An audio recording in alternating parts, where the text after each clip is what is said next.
This call is being recorded.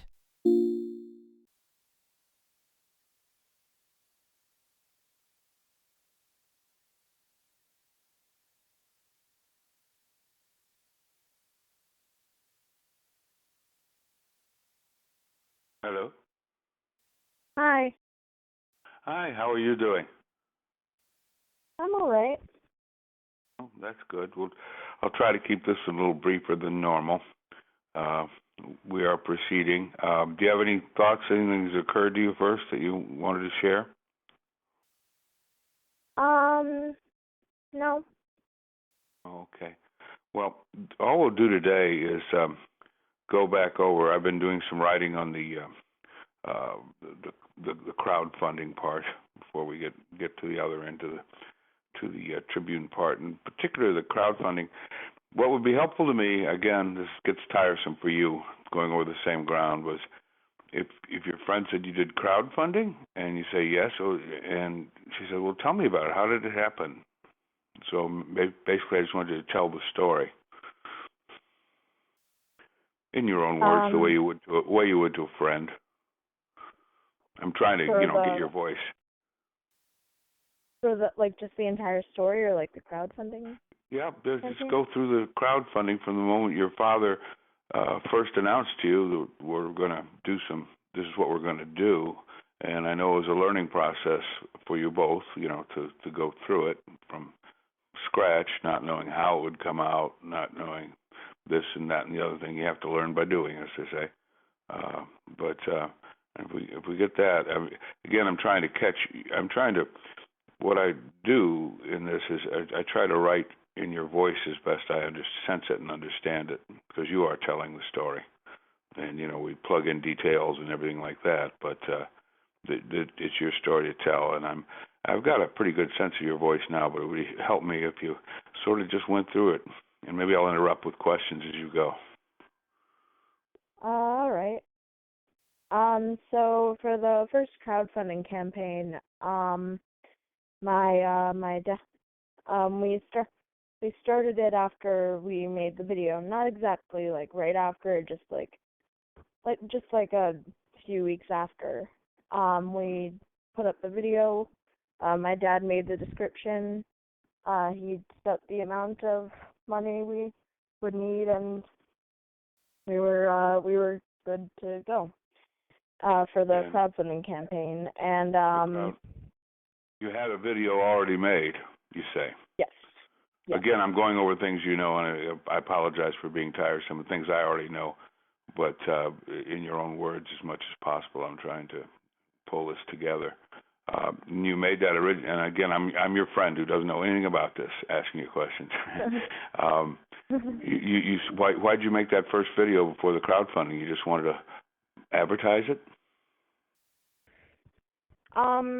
Well, we made the video because on Kickstarter there's an option to make a video, so you can really. Right. So then you made the decision to crowdfund, and then the video. Okay, I got it. And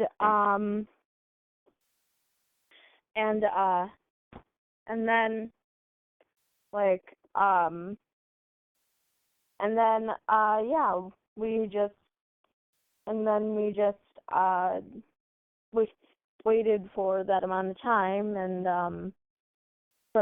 like. How did you feel when you saw the video? You made the video. When you saw the video you made, how did you feel? Sometimes people hear their voices recorded and they say, that doesn't sound like me, or they see themselves in the video and they don't like it, or they like it a lot. There are actors who can't stand to watch themselves in movies. But how did you feel when you watched the video? Did you feel pleased with the way it went, or surprised by anything once you made it, but then you sat down to watch it? I was surprised. But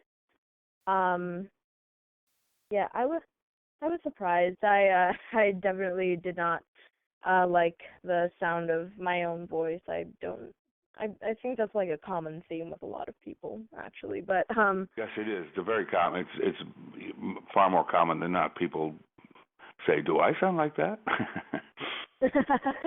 Yeah.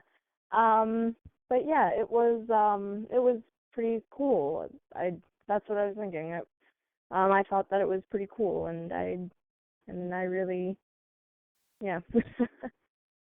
And then you had the video, and you decided to go with the Kickstarter first, and so you go up, you register, I take it your father did those things to get it up and running on the internet, or did you do it, or did you do it together, or how? Well, my dad really handled like the money and all that, just because, like, again, even to this day I'm not very good with numbers or anything like that, but yeah. I view this whole operation in a way like using corporate terminology. I don't know if you're familiar with it, but the CEO and the CFO, do you know those? Well, he was sort of you're sort of the CEO, and he's sort of the CFO, the Chief Financial Officer, the person who makes the numbers work and, manages that aspect of it. Do I have that right? Mhm. And so the work was done, and the moment you went up on Kickstarter, did you celebrate or anything, or did he just tell you it's up now, it's running now? What did he say when you finally had it up and running, if you remember? And most people don't have these memories. I don't really remember that part. Of course, I was talking to my son, and he was asking, and I was saying the difficulty. I asked my son, okay, I'll mention the time we were together 4 years ago. You tell me what was said. And you can't. Your mind doesn't retain. Sometimes something sticks in your mind for reasons you can't quite understand, or we can't quite understand. But typically, that sort of recedes into memory. And so, when did you get first word of how it was working? How fast does Kickstarter work? Does it take hours or days or weeks? Well, Kickstarter, you just have to make like the campaign, and then from the day that you post it, it's like the campaign starts. So you have to set like a certain time, or, well, a certain date rather. So for the campaign to end, and like that's kind of like, and like it's just kind of like people happen to like see or like cross by and and back your product. So how do you? I've never done a crowdfund, and do you just? It must be excruciating. I'd be going to the internet and checking in every hour just to see if anybody new came on. That's or how was it for you to wait for these results to come in? It was very suspenseful.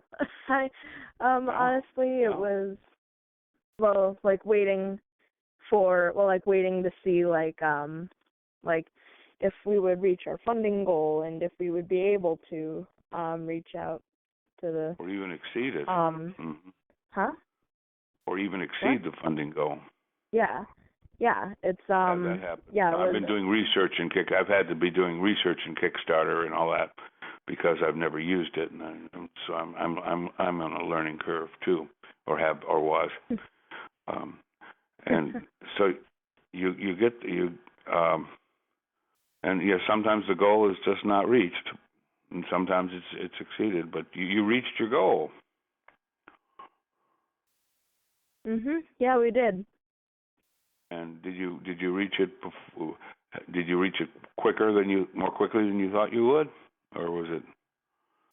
It was kind of like right on the basically pretty close to the date where our campaign was supposed to end. That's when we were funded. But yeah. Well, that is suspenseful. Yeah. And your order for the initial cups waited on that, right? You had to get your funding, or did you order them anyway before you did the funding? We ordered them after we got funded, Right. I believe. Might have to You double found the check on place you wanted in China, but you had to have money before you ordered the things. Sure. And that was an amazing thing. And then and then what happened next? Again, I'm going over ground, but it's helpful in the writing. that. Yeah. So you had the Kickstarter, you had the order was placed, and then there was little to do but wait for the cups to arrive, or did you did more than one Kickstarter campaign? You mentioned that was the one later. The second Kickstarter campaign, you mean? Yes.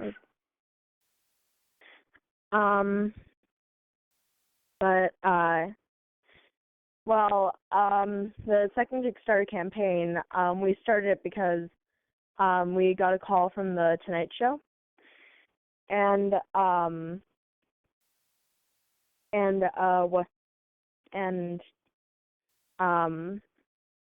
we got a call from the Tonight Show, and they wanted us to send in an audition tape. So we felt like we couldn't come to the show empty-handed if we did get on. So we redesigned the cup the plastic kangaroo cup for the the ceramic kangaroo cup for the plastic, and we ended up not getting off. Yeah, for the second, and we ended up not getting on the show. But we figured since we put up all this work, we may as well just launch the campaign anyways. Well, sure, for the plastic one, but the idea was it would be nice to have that going on while you were on the Tonight Show. That would be good publicity for a Kickstarter campaign for people to see. And all this time you're still just waiting on the first order. Mhm. And your second Kickstarter campaign was for a different product, slightly different product, but did you learn anything from your first one, or was it different, or did you shoot it all the same way, or? Well, we made a video, but it was actually like with a script, and the last video was scripted, but it was a little bit. But we actually had somebody there who knew what to do with the camera, and the video was, I guess I could say, like a lot, like also like a little bit more like quirky than the last one. The first one was kind of structured. The next one was kind of quirky, fun. So I guess like this is kind of when I was more starting to find a persona of mine, and we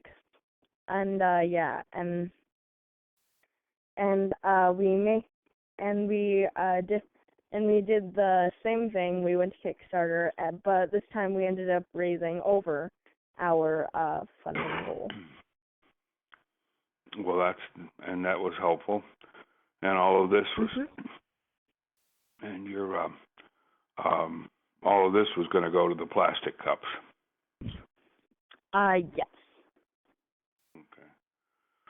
I'm curious. I'm flipping all over in time for you, but one thing is where we are now. You've still got them out there for sale. Do you have? I'm writing some of the things at the end of the book even now. I'm writing various sections and fitting them in, and so forth. But at the end, do you have plans for any other versions or efforts with kangaroo cups at this point, having had these successes you've had up till now? We're trying to make a 16-ounce kangaroo cup, and we're also thinking about making a bowl. We're not sure, but maybe. Kangaroo bowl, my goodness, that would be. It occurred to me, and I have to recheck back with my notes. I have an embarrassment of riches. I have a lot of notes from your father, the things you've written, videos, there are articles, and all kinds of things. But have you explored? By the way, I was at a friend's for dinner, and I spilled my coffee as I put it down, so I could have used a kangaroo cup last night. But not a big spill, but just enough. Yeah. What about selling them in bulk? I mean, real bulk to nursing homes or hospitals or treatment centers where there are a lot of people. I could see this being a standard hospital cup in a hospital. Yeah. That everything's seriously, if you didn't need it in particular, if you didn't have a condition where you need it in particular, it certainly doesn't hurt to have a cup that's more stable. And if you do, it's there. I would, if I ran a hospital, I'd just switch over my dinnerware to kangaroo cups. Is that an idea that you've thought about? We or for have a nursing home, a nursing home or an old folks home. We have donated some cups to a nursing home. Mhm. But yeah, that's really it along those lines. Well, it's something to think about. I really think there'd be, if hospitals started buying the thing, that would be a lot. That would be a lot. But that's the thing to explore. And again, I'm at the end section. I've written sort of an end section, but I'm working on that. And while I'm working on these sections, and again, run over. Do you have any other ideas or inventions at this moment or point that you're wondering if maybe you should develop them further? I'm sorry. What did you say? It was completely spacing out. I'm really sorry. Not at all. But and we've sort of talked. Do you have any other idea? There's the phrase your father uses, which I like. You're reducing an invention to practice. You have the idea, but then you've got to develop it, which is what you did with the kangaroo cup. Do you have any other? And we've sort of talked about this before, but I want to run over it again. Any other ideas or any other things in your head that you might next want to try reducing to an invention, or are you still concentrating on kangaroo? Right now we're still concentrating on the kangaroo cup, but there is yeah. But there is one idea that my cousin and I came up with. It's an internet connected pill box. It's called the Pilly Pod. And what it does, it alerts you when you need to take your pills, and you can set a time, and you can set a time through an app on your phone, and you can, and it'll alert, and the pill box itself will alert you with a sound or a light, and it'll tell you which pills you need to take in that box, and if by some chance you forget to take your pills, then it also alerts you on your phone. That sounds cool. Yeah, my son meditates, and a number of times a day, and he has just set up a timer on his devices. I'm not very good in technology, but I always thought it's kind of funny that an alarm goes off to tell him to meditate. But and he worked that out himself just for his own use. But that would be a very nice. That would be a very nice app. Do you use kangaroo cups a lot yourself? Not too much. I mainly really only use it in the morning for coffee or for tea, but I don't really use them, or honestly the plastic ones to eat cereal out of. But but I really don't use kangaroo cups that often, just because I think I'm generally a very humble person, and I don't and I don't know why. It's just something using my own product sounds very Oh, I can understand that, and that's very nice. That's very nice. Okay, we'll go ground on one other thing that we've been over before. Again, this has always been my technique of reporting. If I was working on a story long enough, I'd interview somebody several times because each time something new usually arises, or various new things arise that help. When the time came to do the plastic cup, take me through that again, if you would. As if you're telling a story to one of your friends. So like you mean like when like the story of like the plastic kangaroo cup, like just like the entire thing, or just the Kickstarter? The story about, we'll go over it again. That's all we'll have to do, so we won't take up a whole hour by any means today. Set you free. But from the moment you had and again, you always have to assume that I don't know anything. I haven't read anything. I'm just somebody who's curious about this, and that's how I usually do interviews. I just say, pretend I don't know anything about this. Sometimes I don't, but this time I haven't. Yeah. You have the ceramics. Mm-hmm. You've got the crowdfunding. Mm-hmm. You're working on this and that, and you have the Tribune has already come in. Why suddenly? How did plastic come up in your head? Ceramics are breakable. I guess that's a problem. So what happened was the Tonight Show gave us a call, and they wanted us to submit an audition tape. And and at the time we kind of felt like that we couldn't come to the show empty-handed. So we came up with an idea to reinvent the ceramic kangaroo cup to plastic. And so when we submitted the audition tape, we didn't get on, but we decided, since we put up so much effort to like reinvent to basically redesign and reinvent the kangaroo cup, we decided to launch it anyway. So we launched it on Kickstarter, and we made a new video for the plastic kangaroo cup, and we ended up reaching a lot over our funding goal. But you had to find somebody to make it. Yeah. And how did that go?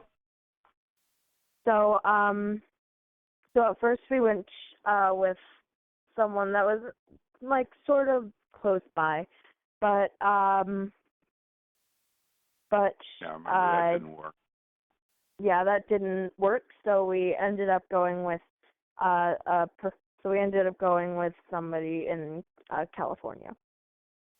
And the plastic cups come in with different color schemes and such. Was that fun to figure out?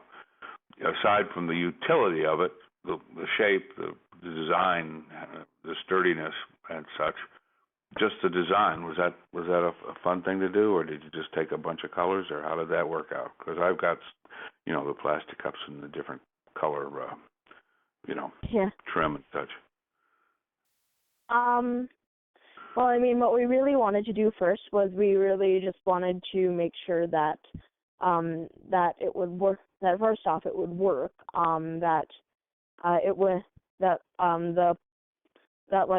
Plastic injection molding would work for the kangaroo cup. So we would know, like, if it would work. Then we would decide colors. You decide colors, and how are these colors? Did you get to decide the colors, or did you meet with your dad and go over it, or because there's all kinds of ways you go with your colors. Mm-hmm. I decided the colors. Okay. Did you pick your favorite colors, or did you just pick ones that you thought would go well together? Because they're very attractive. Yeah, I just picked some that I thought would go well. I don't have them in front of me. They're in my kitchen cupboard, but I can't remember. I remember, I don't know if you have a favorite color. I remember a chartreuse, sort of. Yeah. And yeah. And sort of a maroon. I mean, were these mm-hmm. colors you're generally fond of, or? You have a color you really dislike and said, well, we're not going to do orange. or whatever color. Well, I really like the purple one, but I really wanted to pick colors that look like attractive together, I guess.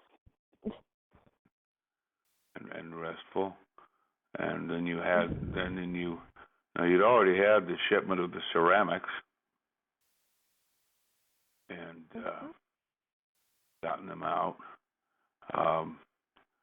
And now the shipment. I have lost track of one thing from my notes. You had the initial order of ceramics. How many other orders of ceramics have you done, or any other? Or have you worked off just that one at the time being? Those the first 1,000 you received. How many cups did we order for the ceramic? Yeah, well, I have that, but you have that, and you got them, and you were busy sending them out and all that sort of thing. I'm going back in time a little bit, but have you had to order more ceramics as well, or are you just concentrating on the plastics at this moment? At this moment, we're really concentrating on the plastic. So that was the one order from China, the ceramics. You didn't have a subsequent order up to this point, anyway. You had the one order from China from your original trip. You haven't done any other orders to that ceramics factory for further shipments of ceramics since the first big order. I honestly cannot remember it right now. Those are details we get from. The nice thing is there are various people who have recollections and researchers and such, and we try to get it right. I put. Your dad wrote me a note. I put when I described the pottery place. His name went out of my head. In Skokie, the Bug House Studio. Mm-hmm. I said it was between a gift shop and a candy store, because the best I could do it. Sometimes I just write things in and we'll get them corrected, and because the best I could do, I did some research with Google Art and Google Street and a few other things, and I finally found it, and it was between a candy store and a gift shop. But your father's recollection was different, and stores come and go, so that's the kind of detail. What was it at that time? Or it may have since become a yogurt store and whatever, or it may have been that then. Do you remember what was next door to the Bug House Square? What was next door? Yeah, because I saw a photograph of it from Google Street Views, several photographs. I was doing some research because it's gone now anyway. But it was between a kind of a Russian craft gift store and between a candy store. From the photo and the date, there was no date on the photo, so I'm just trying to get exactly, just to set the scenes, give people a feel of what it was like on the street. That Bug House Square was between two other storefronts, and to say what it was. Do you have any particular recollections on that? I'm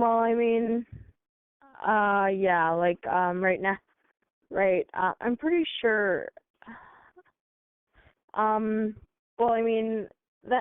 Again, stores, they come and go, so the only thing that I remember is my dad's recollection of the yogurt shop and the nail salon or something like that.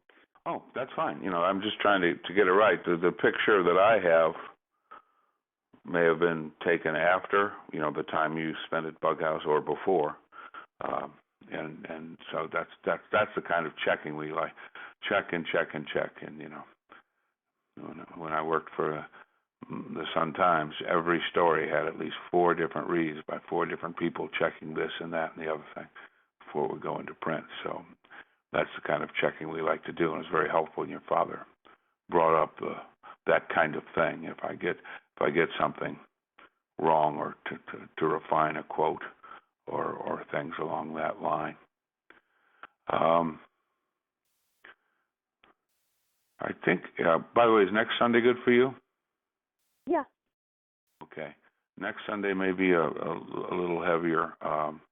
As I say, I'm working on different sections, and some need more than others. But I will, and I may even email you some questions in advance for you to think about. If that's okay. Yeah. And oh, what was that? I don't know. Well, but in the meantime, I apologize again for the tiresomeness, but in refining any piece of writing, you double check, triple check, and try to get it from all angles. So it sometimes involves going over it and over it and over it again. And I appreciate your help. You've been most helpful. Thank you. Well, have a good. By the way, I'm just curious. Did you have a good Halloween? Oh yeah. What did you go as, or did you costume up? I didn't really go out just because I had a lot of things to do. So really, what I did was I just watched Halloween movies and drank. That's hot a cool chocolate. thing. Well, you're getting to the age where you don't go out anymore. But I remember. I'll leave you with this, and I'm sorry to take it, but I just have to share it.